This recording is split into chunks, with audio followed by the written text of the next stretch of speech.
Okay, just wait a few more minutes for people Yes. to enter the webinar.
Okay, so it's 2 past the hour, so I will start with just the general overview of how things will go today. So, well, good afternoon, everyone.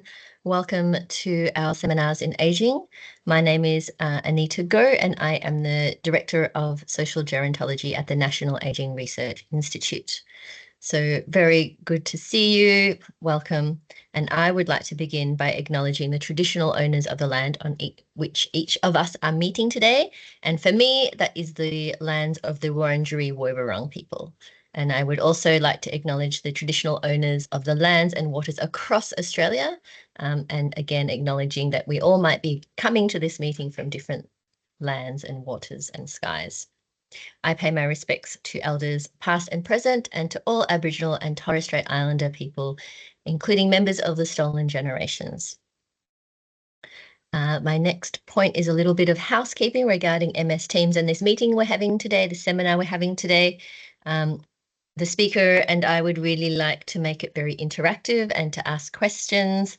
So we are going to have time for Q&A at the end. So if you have any questions, please submit them throughout the seminar using the Q&A function.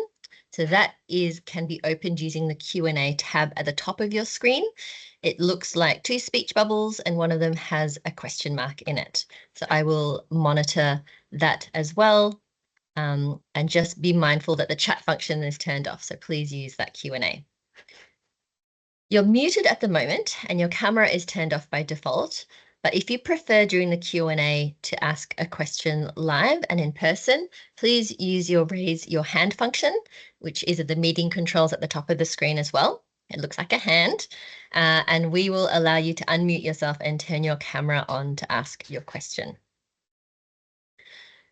Today's seminar will be recorded and uploaded to our website within a few days. So again, please keep in mind if you do turn on your audio and video to ask a question, you'll be included in this recording. Fantastic. So I have the great pleasure today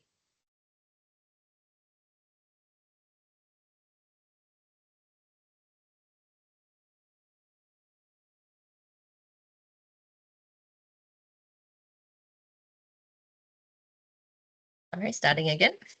Today, I have the pleasure of introducing our guest speaker, who's Dr. Lukasz Krzyzowski, who is a Vice-Chancellor's Research Fellow at Edith Cowan University.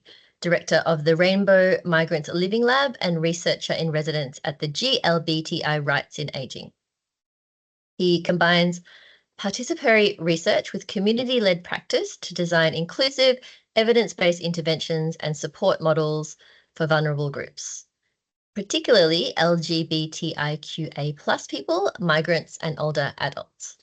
He leads the developmental evaluation of GRAI's Pride Intergenerational Housing pilot, which tests co-housing models pairing older LGBTI+ adults with younger cohorts to reduce social isolation, enhance psychosocial well-being, and improve long-term housing stability. All very important work. So today, Luki will be presenting intergenerational pride housing, reducing loneliness and housing insecurity access across LGBTI+ generations. Welcome, Luki, and over to you. Thank you, Anita. Good morning and good afternoon. It's still 10 a.m. In Western Australia. Thank you for joining me for this presentation today. I am Dr. Lukasz Krzyzowski from Edith Cowan University and also working with GRAI as a researcher in residence. And it's a pleasure to share our work with you at this seminar. Before we dive in, I would like to quickly just introduce what this pilot is about. It's an evaluation-led community-controlled initiative tackling loneliness and housing insecurity in older LGBTIQ adults by pairing them with younger housemates, usually students, in a community co-housing model. So over half an hour or so, I will walk you through why we started this project, how it works, and what we are learning along the way.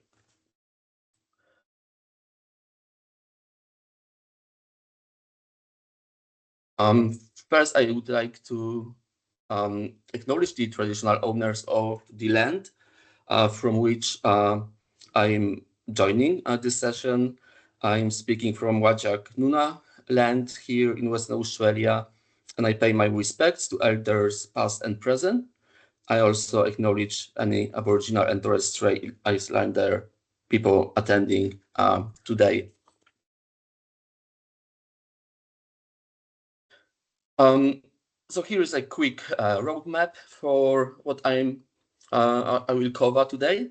I will start by outlining the challenge we are addressing, which is the housing insecurity, but also loneliness experienced by many older LGBTI plus people.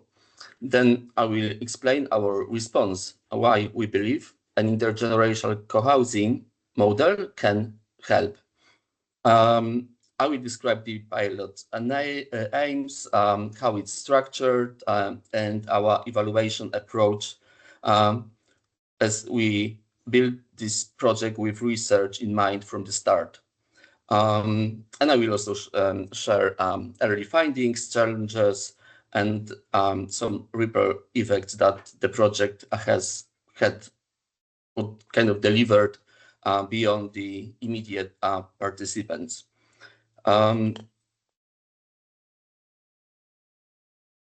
So I'm a sociologist, so I cannot skip statistics, and just based on the slide that you can see on the screen, it's from General Social Survey survey in Australia, which recorded that 13.4% heterosexual respondents had ever been homeless, compared to 20.8% bisexual people and 33.7% lesbian and gay people in Australia. So this is quite a significant difference.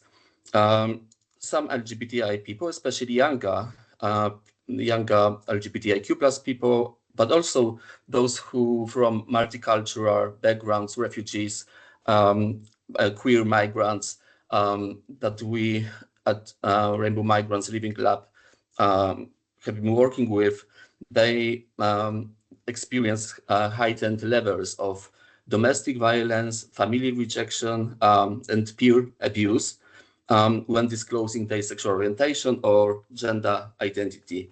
And this can lead to homelessness of younger LGBTI plus people.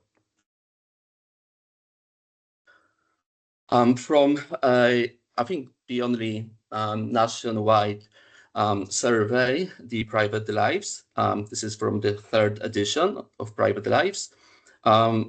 We get more detailed data on that issues. So it shows that over one third of trans men and non-binary participants, as well as 31.9% of trans women, 19.8% of cisgender women, and 16.8% of cisgender men reported ever experiencing homelessness. So the situation of trans people is the most challenging, and they are at a greater risk of homelessness. Roughly around 30% of transgender and non-binary participants experience homelessness over their life course. And especially, and also younger people who often or might experience family rejection, might be kicked out from family house, and then it's really challenging as well. And you can see on the graph here that it's actually, sorry, on the previous slide, that it's usually younger people who experience homelessness, including LGBTIQ plus younger people, and especially transgender.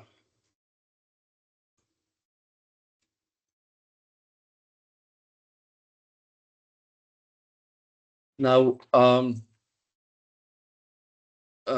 so let's start with the housing insecurity. So we've been working on this project since 2020, initially trying to understand, and through a symposium with all universities in Western Australia to explore what's happening in this space. And based on statistics, but also from our consultation, we know that compared to their peers, LGBTIQA plus older people, they are less likely to own their homes outright, so without any mortgage, more likely to still be renting or paying off a mortgage. And that means when they reach later life, they don't have the same stability that many heterosexual and cisgender older people might have. Instead, they are much more vulnerable to rent increase, eviction, or just the insecurity of wondering whether they can stay, whether they will be able to pay if they have still mortgage, and so on. So why does it happen? A big reason is a lifetime of discrimination or accumulative issue of accumulating negative outcomes of being LGBTIQ plus person, especially from the time of criminalization of homosexuality, which ended in different states, different time. But let's say in 1992, it was removed from all states. What's important here is that a person that was arrested and charged because of homosexuality would have a criminal record, and applying for any, for maybe a better job, that would really stop them from getting this opportunity. So of course it affects job opportunities, career, and that all together impacts income and savings. So we know, for example, that gay men in Australia earn about 20% less than straight men. So over decades, that means less superannuation, less wealth to fall back on, and fewer options when it comes to housing. Many older women in our community have similar stories, interrupted careers, often because of childcare, often from the time they were in heterosexual relationships, and interrupted careers, workplace discrimination, and that would result in much less in retirement savings. And there was actually probably the only survey that focuses on all the LGBTIQ plus people and the housing situation, housing experiences of housing insecurity. So the survey in Victoria found that 1/3 of all the LGBTI plus renters simply couldn't afford their rent. So 30%, over 30% of LGBTIQ older people who are still renting a place to stay, they couldn't afford their rent, and almost half were living alone. So that's another part of it. Many LGBTIQ plus people live alone. Many don't have kids, and many don't have romantic partners later in life. So that again makes it very challenging to pay when this is one-person household. And even among those who do own homes with mortgages, nearly half were worried about whether they could keep them. So for many, it's a constant stressor. Can I pay my bills? Can I stay here? What happens if something changes? There is, of course, rental discrimination as well. Many stories around landlords or real estate agents who are reluctant to rent to a same-sex couple or who give a trans person a hard time. It adds to the sense of insecurity and creates lack of safety, especially if, for example, neighbors are also not supportive. So when you put it all together, a lot of older LGBTIQA plus people are in a very precarious position with housing, and that's the backdrop to why we need new creative solutions to address these issues.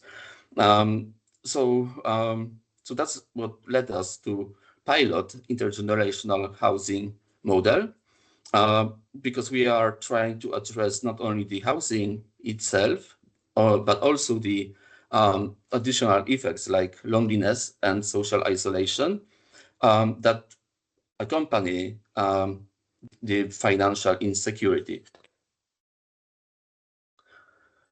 So a bit about loneliness. So loneliness and social isolation. So that's the kind of other side of the coin. For many people, support networks look very different from the general mainstream population. So again, they are far less likely to have children or close family members around, more likely to live alone. Instead, many would rely on so-called chosen families. So families that would consist of friends, partners, community members. But the issue is that when people age, even chosen family can thin out. Friends move away, health declines, loved ones pass on. So someone who once had a wide circle may find themselves in their 70s, 80s, with only, if any, people left. And if they are also lost in, especially losing a partner, if they're with a partner, the risk of isolation is even greater. Here in Western Australia, a survey by GRAI found that among older LGBTI people, the survey was for people 50 plus and old people 50 and older. Those who declared living alone, 68% of them described themselves as very lonely. So that's a quite incredible high figure.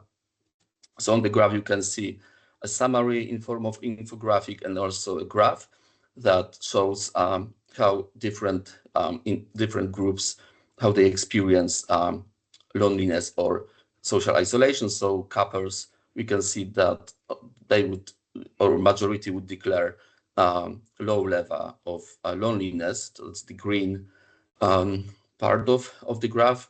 And when we look at the graph with for living alone, the red part shows that people living by themselves are describe themselves as very lonely, and we know that loneliness affects health and well-being, impacts depression and anxiety, even physical decline. It's proven, or it's been research that having fewer than 3 people in social networks, people that we can rely on, is or leads to worse health outcomes than smoking 15 cigarettes a day. So that's a huge issue that many LGBTIQ plus people experience. So it's housing insecurity and loneliness fit into each other. It's simply if you are insecure in your housing, and especially if you're homeless, it's harder to invest in social life. It's a cost, time that is needed to participate in social events. And if you are isolated, there is no one to catch you if your housing falls through. So there is no safety net for those who actually don't have support and at the same time struggle with finances or ownership of their house. So this is exactly the problem that our project stepped in, housing, but together with loneliness.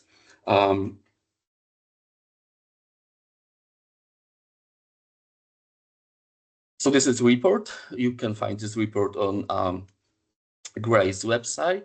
And this shows, or from this report, which in Western Australia, I think 220 people responded to the survey. We were able to collect benefits from mutual or co-housing. So it's about mutual benefits. Older people might have a space at home, might have mortgage, and might actually appreciate financial support. Another benefit is about life experience, that they often would experience or express willingness to support younger generation as they went through so many issues and struggles, that they would like to make sure that younger generation doesn't experience the same issues. Younger people, especially international students, because of Rainbow Migrants being involved, and also knowing that it's approximately 50% of refugees, queer refugees, are homeless. We also included this group or focused a bit on this group as well. And younger people, especially international students, are of course facing a brutal rental market here in Perth, with only 2% of available houses to rent out. And because their working rights are limited because of lack of renting history, lack of documents, like driver's license to get these 100 points. So it's really challenging to find a place to stay. So intergenerational co-housing can be a win-win. It creates a kind of chosen family, but across generation, not uni-generational, that is well kind of studied and proven to work, but until it stops working, because of if we have friends that are similar age, then at the same time we might experience similar issues with our health, and we cannot help each other.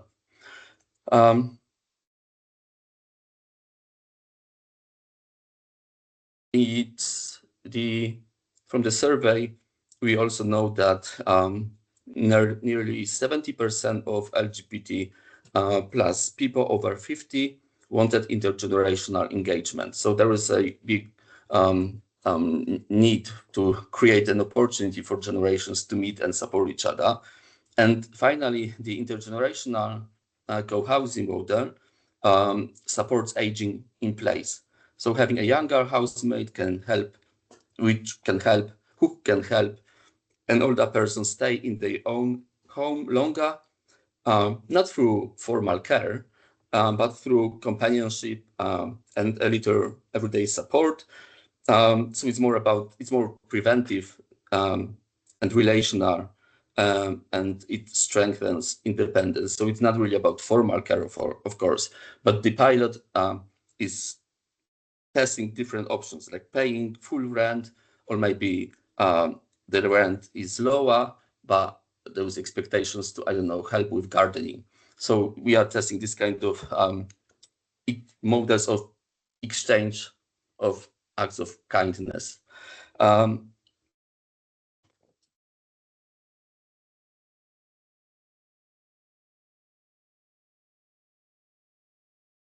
So now, so the aim was actually quite, and I think I already expressed it or explained, it's to reduce loneliness and housing insecurity.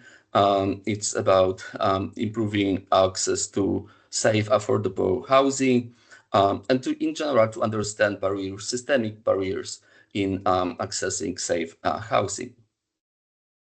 And again, it's grounded in aging in place model. How does the pilot work? So first, we have the pilot participants who are usually in their 60s, 70s, or those who express interest in joining the pilot. On the other side, we have younger participants who and again many international students who are also members of LGBTIQ community. So there is a bit of shared identities, let's say, and that's what we know from consultation, is that people prefer to live with other LGBTIQ plus people, so that they are not thinking about possible risk and not feeling safe in own house. And many of these students had many challenges in finding a safe accommodation. Many of them, I will share a story a bit later, but it's really a combination of racism, combination of issues that are linked to homophobia, to home country community, that might not be supportive. So there is matching process. So it starts with an expression of interest that both hosts and students fill out with GRAI, with project coordinator. So just to be clear, GRAI delivers the project and ECU, Edith Cowan University, is evaluating the project. So project coordinator asked about practical things like location. Do you have pets? Checking whether there is no hazard and whether the possible, like the house or other accommodation is safe to live. Then there is interview and matching and once there is a couple that GRAI assumes that they would live together without any issues, then there is a initial meeting. Think of it as facilitated meet and greet, and then they discuss and they decide to live together or not. It's not really formalization in terms of signing any lease. That was one of the issues or challenges in the project. It's more like living together agreement. We provide template that covers house rules, what contribution, so rent or cost share, these students will make. Typically, it's a very nominal rent or just sharing utilities, food cost. So this is part of the innovation, I guess, of this project. It's not a standard rental. It's more of a homestay model. But because of that, one challenge is the legal gray area around homestaying or living together, still somehow controlled or maybe not controlled, but managed, but not really covered or legally well covered. So that was one of the challenges.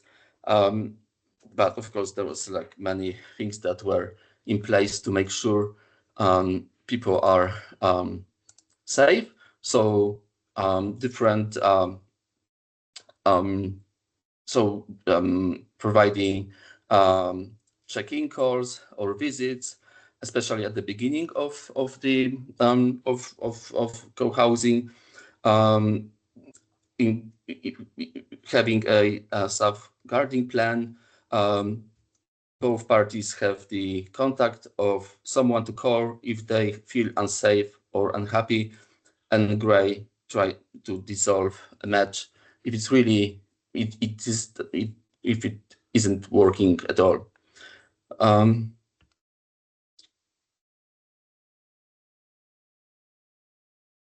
So this is really collaborative effort.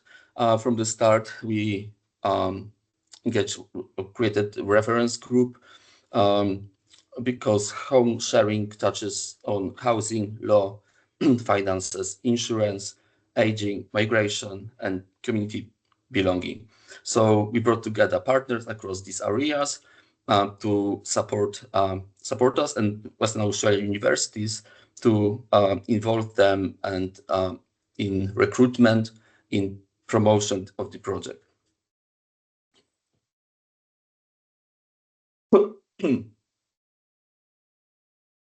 So together, this mix of organizations means the pilot is grounded in community, supported by research, and connected to broader systems. So, of course, this is a pilot, but the idea is to, or our wish, we would like to have this project somehow sustained and provided beyond funding that was from LGBTI. As I mentioned, there was evaluation of the project, which is linked to researching or analyzing personal network, whether people are, for example, through shared activities, the experiences of loneliness or social isolation is reduced. So, and it's not really evaluation when we are checking whether funds were spent properly or all this kind of technical parts of evaluation or monitoring. It's more about working alongside GRAI to gather feedback in real time, so we can adapt the pilot as we go.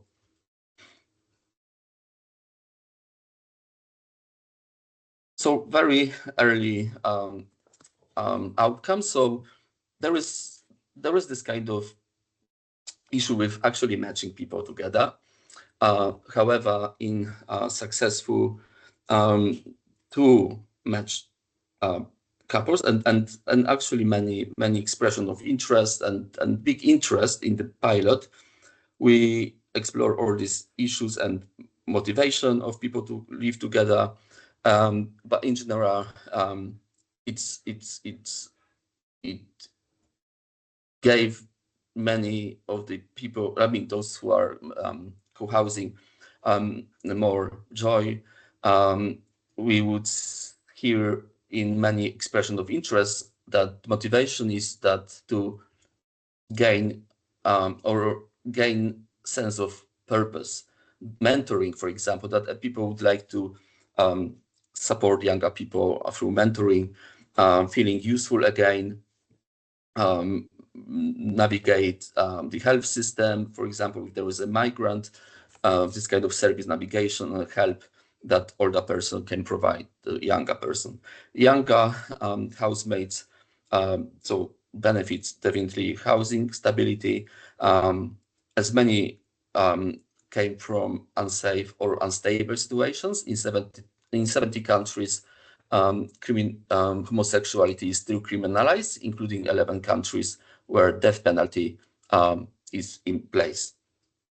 So there is a lot of benefits of feeling that they would say that I finally feel that I can be myself and I feel supported, and also through this kind of mentoring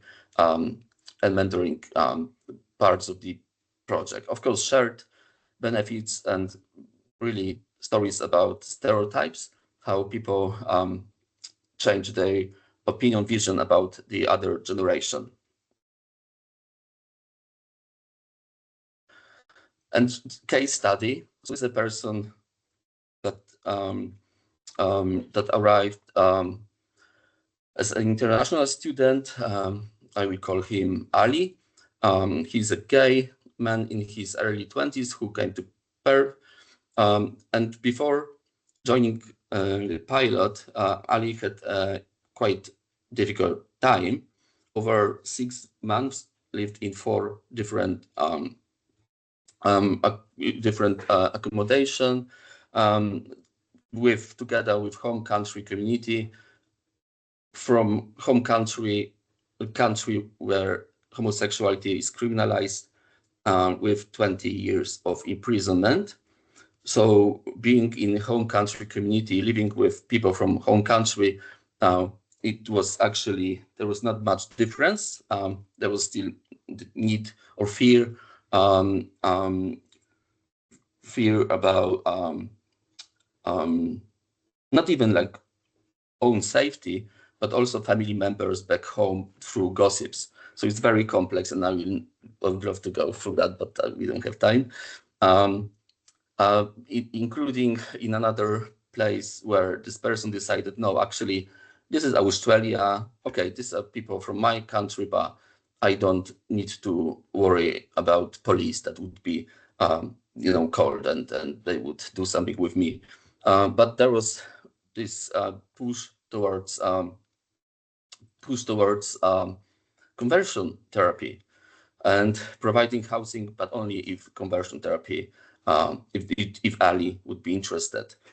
The most actually disappointing, or for me as well personally as a gay man, is this discrimination within LGBTIQ plus community, where different groups would simply express not even covert racism, quite overt sharing picture with with the food that was thrown to the bin. Yes, so finally, Ali was linked with an older person through actually ECU Housing Support Office, and Housing Support Office is part of this project. I think yes, here you have this is a page of ECU website where people can express their willingness to live together. They can kind of learn more about each other. So this Ali was linked with the older person through ECU, which is part of our project anyway. Okay. So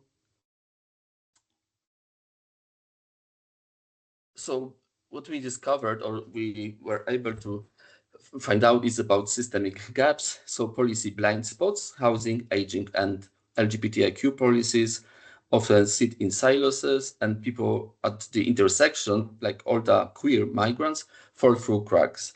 There is this legal issue that I mentioned, that there are,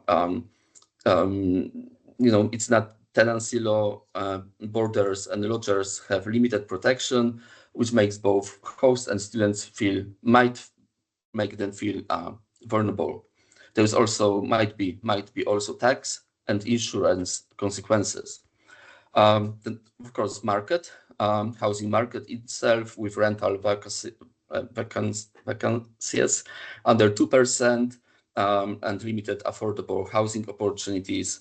Still stigma around LGBTIQ, homophobia, but also ageism, transphobia, that all impact and creates discrimination. And many people would share at least one story around discrimination in housing system.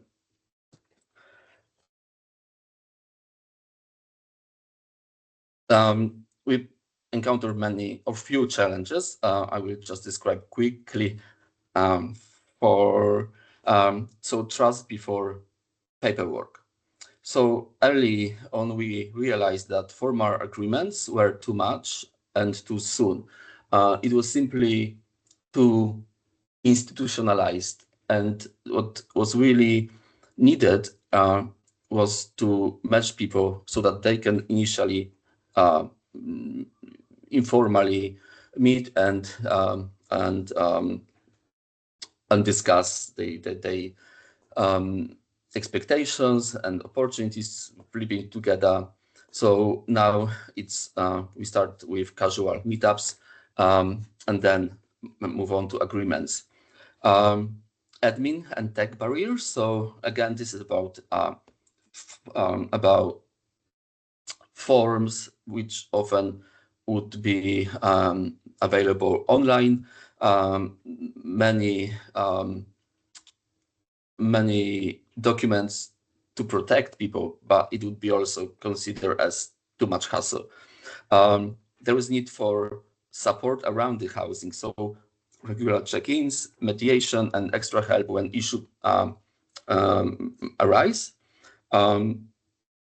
So to support that a person, that's especially younger person, and especially migrant, that is matched with someone, is also supported by someone else in case of any issue that could happen. And finally, trauma-informed practice. Many participants or people expressing interest in co-housing carry scars from past discrimination. So we emphasize empathy, patience, and giving participant control. So that means more things like letting them set up rules together. GRAI provides template and some suggestions, but in the end, it's up to housemates how to deal with it. So there is in the end, there was a Pride housing handbook, I think 20 pages describing how to live together safely and acknowledging differences between generations. We are happy to share this resource. But what really was interesting in this project was what happened beyond the direct impact on older and younger people. So community word of mouth. Once a few people tried it, they told their networks and actually got many people interested in the project, informal expressions of interest so far. A huge media visibility, a few human interest stories reach over 400,000 people. So suddenly we had not only new participants, but also funders and service providers reaching out. So it has put our little pilot on the map. Community events, forums and meetups have generated new signups and sparked broader conversation about where LGBTIQA+ people will live as they age and how to support queer migrants, especially older queer migrants as well. And finally, the attitude shift, stories of older and younger people living together challenge ageism and stereotypes within our community and beyond. It's made service providers and policymakers think differently about housing and social connection. So even though the pilot is small, it's already punching above its weight in influence. And this is the, I guess, final slide. So from what we've learned, here are 5 key recommendations. Create a legal framework for home sharing. We need clear protections for boarders and lodgers. Fund new pilots. Our pilot shows promise, but one size won't fit all.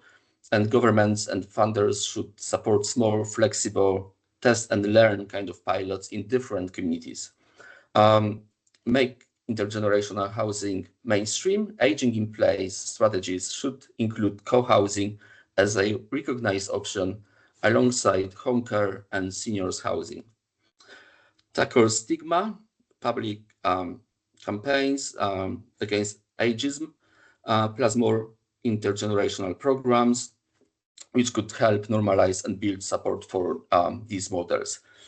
So in short, clear rules, flexible funding, mainstream policy support, cultural change, and community-led delivery.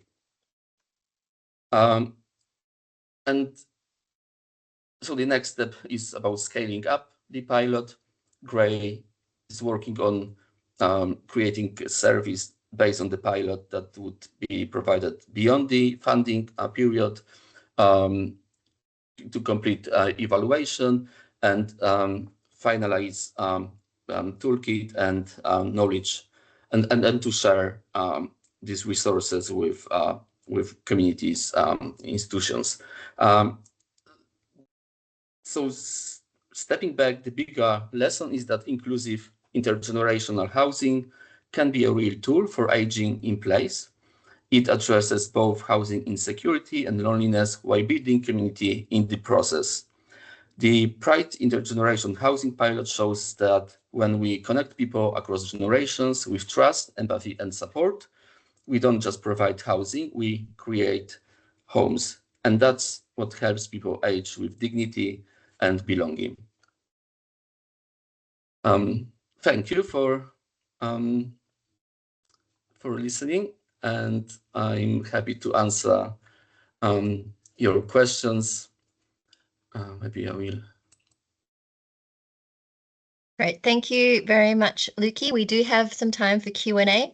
So if you do have any questions, please submit them now through the Q&A function up the top, which looks like 2 speech bubbles. One has a question mark in it, or use your raise your hand function in the meeting controls at the top of the screen marked by the hand symbol, and we will allow you to unmute yourself and turn your camera on to ask your question. But please note you will be included in the seminar recording if you do this. So you can also upvote in the questions in the Q&A as well via the Q&A function. And we do have a question from Robin Abrahams in with her hand raised. And I'm also happy to share my presentation with Liz and with all the participants from the seminar. Can you hear me?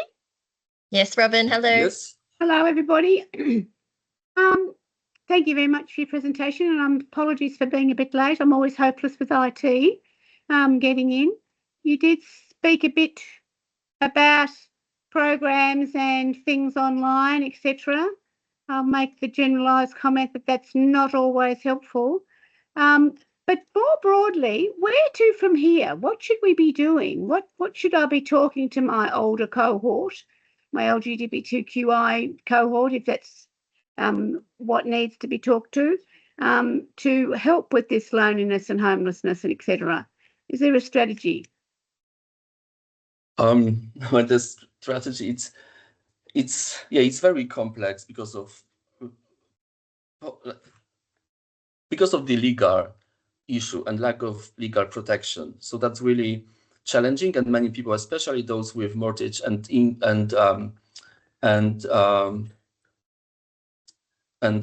insurance, they need to check it with insurance company. There might be tax consequences, so that's one thing that scares people off a bit. And we also realize that we need to create opportunity for people to meet first, and then offer co-housing options, so that it's not that transactional. That so it doesn't look like kind of dating app. People need to first meet and discuss, and instead of just making or trying to get the signatures of many documents. And because we work with the Western Australia Department of Communities, we hope that this kind of initiative could go beyond younger people. So, for example, we also noticed that we would get more matched couples without the intergenerational component, that people would prefer to live with someone with similar age. So many people would like to be part of or attend events that would be intergenerational, but at the same time, living with someone younger might was sometimes questioned in terms of different lifestyles, and that was often an issue, different lifestyle or assumed different lifestyle. But when it comes to strategy, I understand it's about more systemic approach, where that's definitely an issue, and I would struggle really to answer this question now. I'm a part of a reference group developing first in Western Australia LGBTIQ+ inclusion strategy, and housing is definitely a big part of it. And yeah, that's definitely something everyone is aware of. And I guess socializing this idea, that is for us strategy. It's a pilot, so we are testing, and after the initial stage, we have some insights, and we learned a lot, and we developed many resources that will help in the future. So we changed the expression of interest, so it's easier.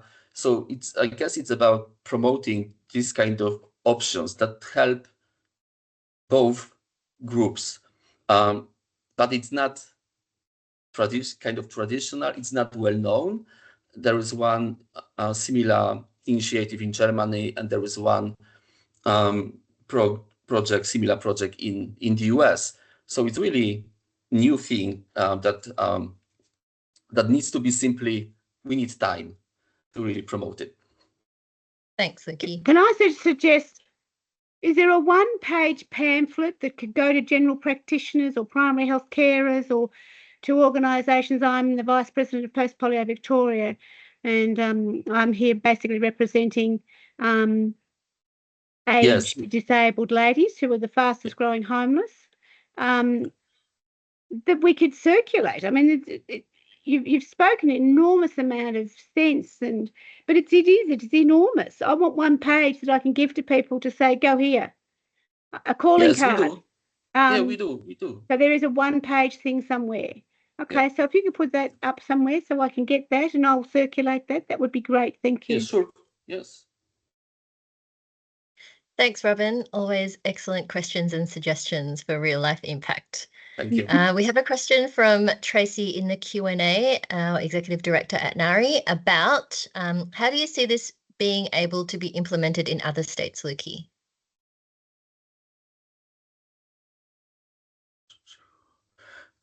In other states, I think yes.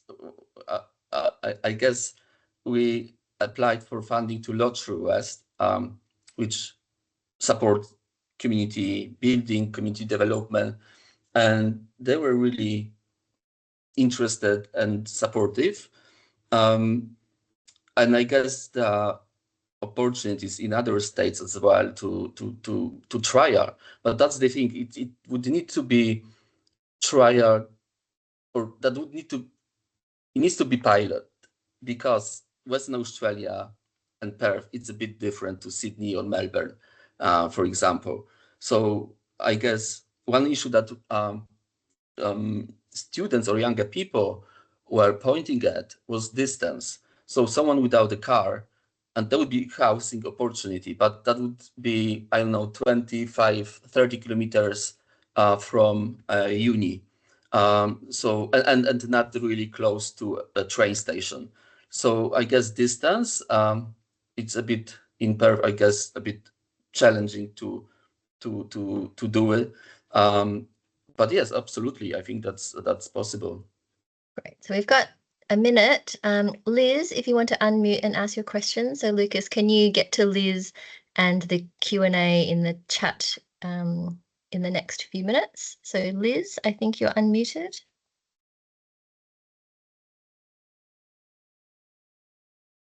Otherwise, as that's getting going, Shinhu has a question about the students, the demographics about the students and how the power dynamics work between the older person and the younger person in the relationship. Power.